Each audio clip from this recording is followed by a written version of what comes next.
right, guys, Sunday morning. Hopefully, you're watching this before you go to church. You're spending some time with the Lord in private before you join with the people of God. That's important. Don't think, oh, I'm going to go to church, so why would I read my Bible today? I'm going to hear about it in church. But there's a difference, right? There's a difference in spending time with the Lord on your own and spending time with the Lord in a group, right? And this morning, if you're keeping up with us, you're reading Job 26, you're reading Luke 13, and you're reading Leviticus 21 and 22. And of all those, Job 26 is the passage we're going to look at this morning. And I think probably my favorite chapter in Job. I know a lot of people love Job 19 because Job says, I know that my Redeemer lives and I will see him in my own flesh. And that's beautiful.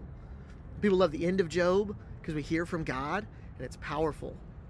But I love Job chapter 26 because even before God has made his appearance on the scene, in the midst of all of Job's suffering and he's had this downward spiral, we just get this beautiful, amazing poem to the wonder of God. And I think oftentimes we are not in awe of God as we should be. I see in Job chapter 26 these verses that just stick out to me.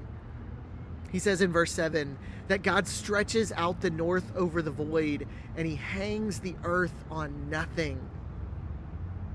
God planted the earth where it is in the cosmos and he hangs it on nothing.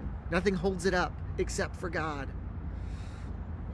He says in verse 9 that he covers the face of the full moon and spreads over it his cloud. He inscribes a circle on the face of the waters at the boundary between light and darkness. The pillars of heaven tremble at this God. Job, still in the midst of his suffering, understands that God is beyond his understanding. He understands that he doesn't understand.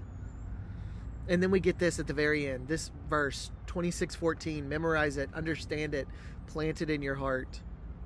Behold, these are but the outskirts of his ways.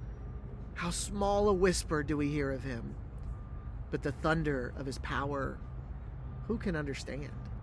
Guys, we get but the merest whisper of the power of our God, and we should be in awe of it. Reflect on that this morning. Spend time in prayer over that. Your God is so much more amazing, so much bigger than you even can fathom. And he loves you, and he wants you to worship him. Today especially.